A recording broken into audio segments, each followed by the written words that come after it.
Well, welcome. Nice to see you all. Mill Valley Zen, Wednesday night.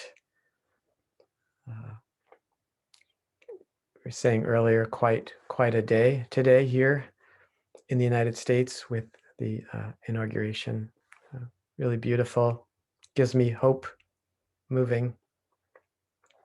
Uh, so we're going to talk for just a few minutes about returning to this essay by Dogen, the Genjokoan, the koan of everyday life. And I just put into chat the topic for tonight, which are the first three lines of this essay by Dogen. This again, just recapping briefly. This was an essay that Dogen wrote when he was quite young, and in the 13th century in Japan. And Dogen is usually thought of as being the founder of the Soto Zen school. And yeah, and this particular essay was one of his most well-known and well-studied, and the suggested book and translation is this Realizing Genjokoan by Shohaku Okamura. And so last week, I talked just a bit about the title. We made it so far. Well, actually, the first week we talked about the title of the Genjokoan, and then last week I talked a bit about meditation and what is meditation practice, and I read a little bit of another Dogen essay called the Fukan Zazengi, or the instructions for meditation, and focused on the first two paragraphs. The first paragraph in which Dogen says we're all perfect, we're all completely awakened beings, and why do we even bother practicing? Why do we bother doing meditation practice or mindfulness practice? And then in the second paragraph, he says, and yet, if the least like or dislike arises, we're lost in confusion. So I thought it was, as we're kind of in the early stages of this practice period, my intention is to, I hope, inspire all of us, especially in our daily meditation practice. I taught a webinar this morning for actually it was in Munich, Germany, where I was being translated into German, and one of the slides that I showed was a science study that, in fact, now there's been many studies showing that 8 weeks of 20 minutes a day of regular meditation appears to actually increase the gray matter in our brains. And I think for some of us, we need the scientific perspective, because it's interesting. What I love about science is that it can find things that are outside of our experience.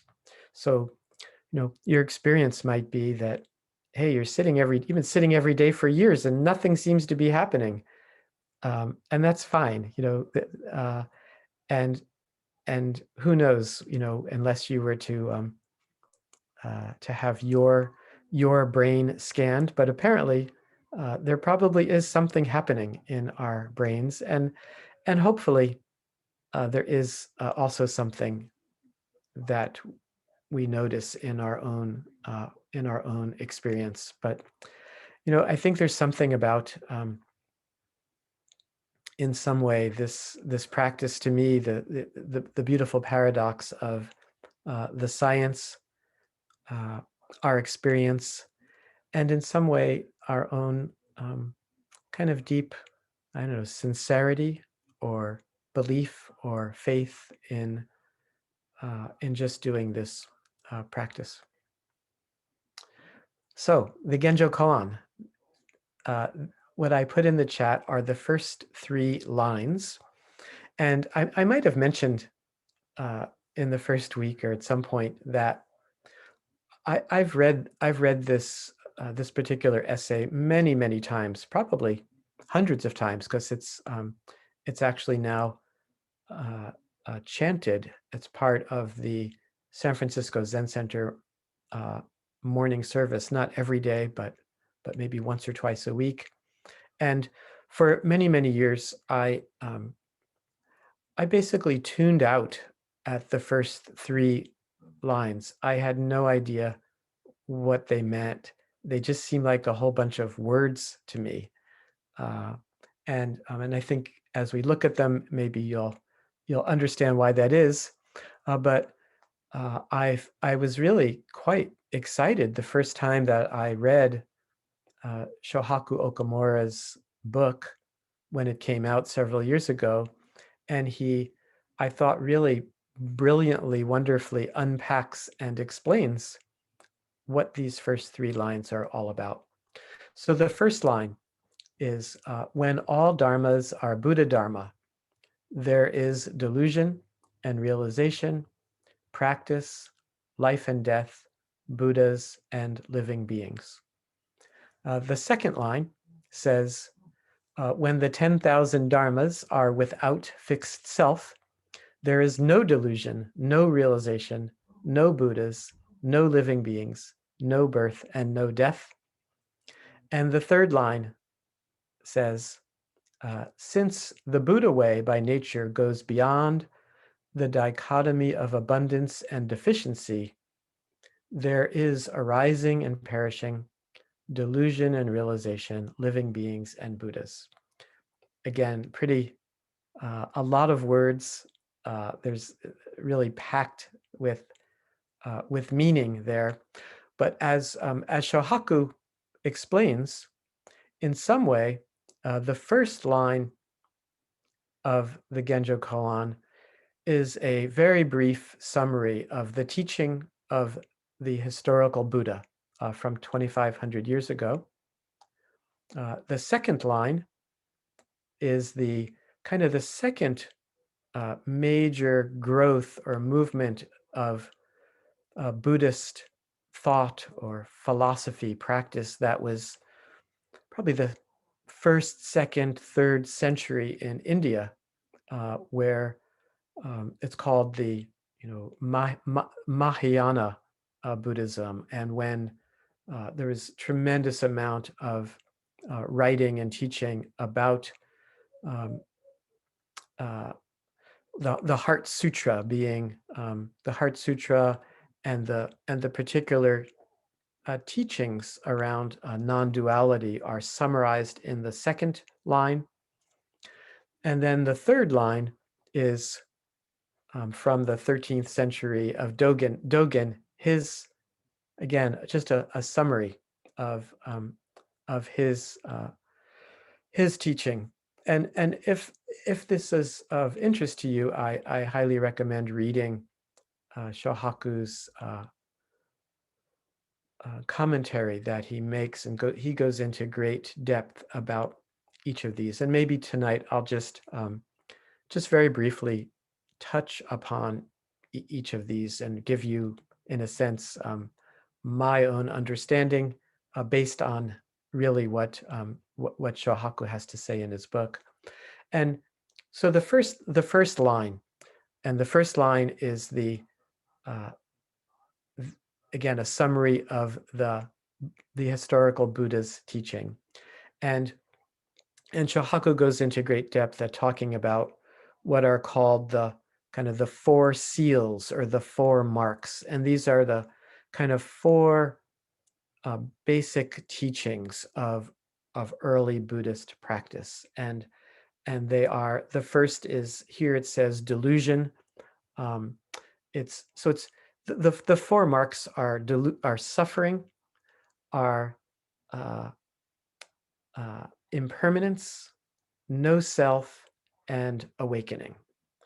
And again, there's a tremendous amount here to unpack, but you know, the first of the most basic teachings of the early Buddha, the Four Noble Truths, the first of the Four Noble Truths is that there's no avoiding suffering, that there's no avoiding that being a human being contains difficulty. The second noble truth is that there's a cause to difficulty, and it has to do with grasping at things, grasping and aversion. The third noble truth is that that real freedom, real satisfaction, awakening is possible. And the fourth is called the Eightfold Path, which is a series of practices, things like right view and right thinking, right livelihood, and mindfulness practices in this path. But so the first, this is where the first of the four marks comes from, is suffering. And then the second two, the teaching of impermanence, the teaching that impermanence and change is just embedded into our lives, and no self. And these two together, Shohaku talks about as making up what is called emptiness. That when we combine the teaching of that there is no solid self, and that what we think of as a self is just a placeholder.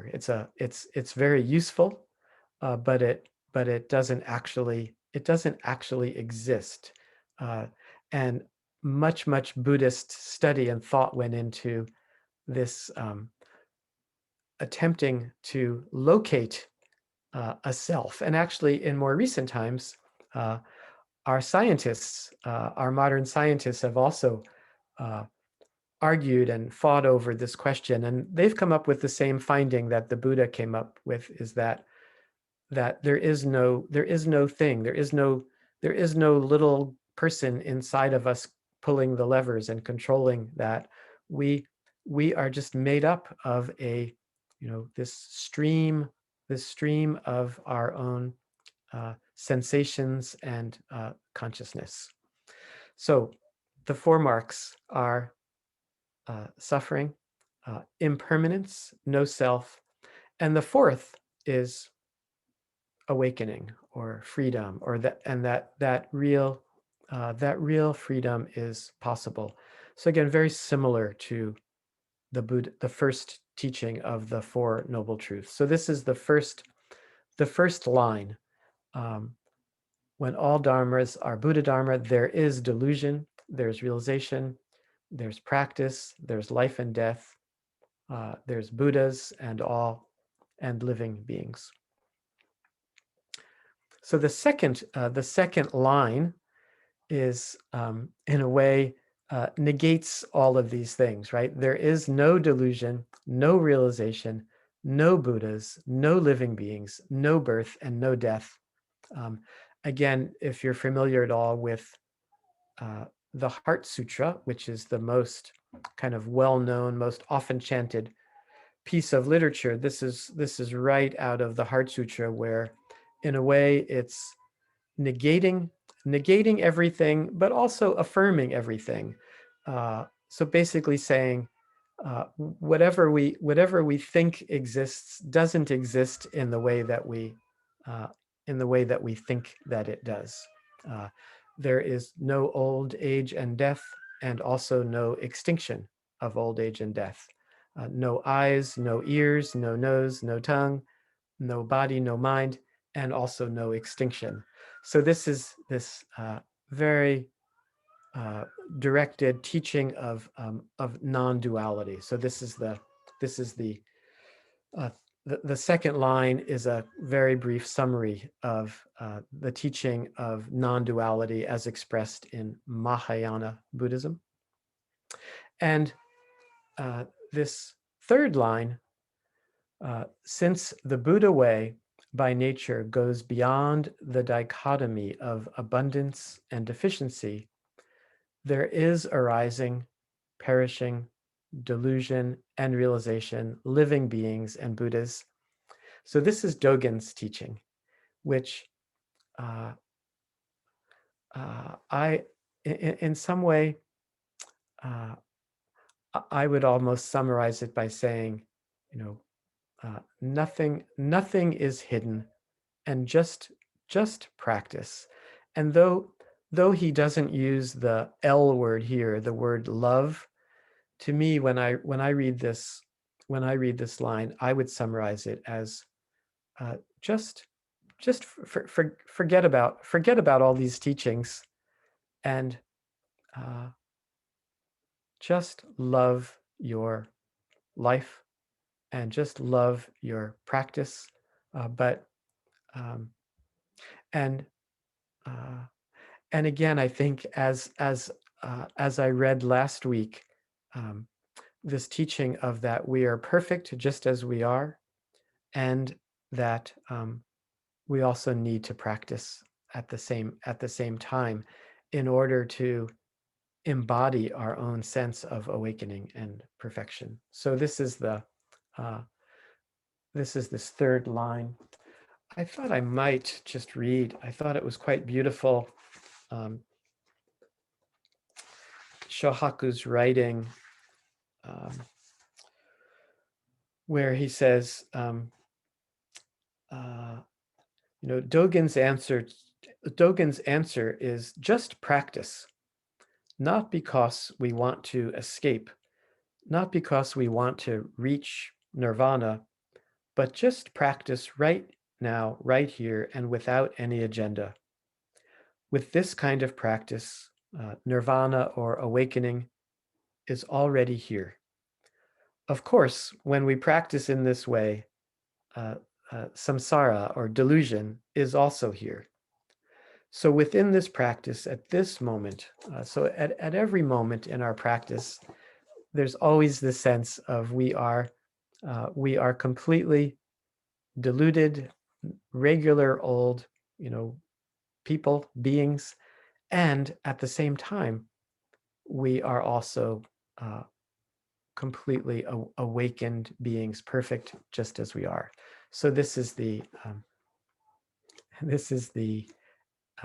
what's being taught here in the third line of the Genjokoan.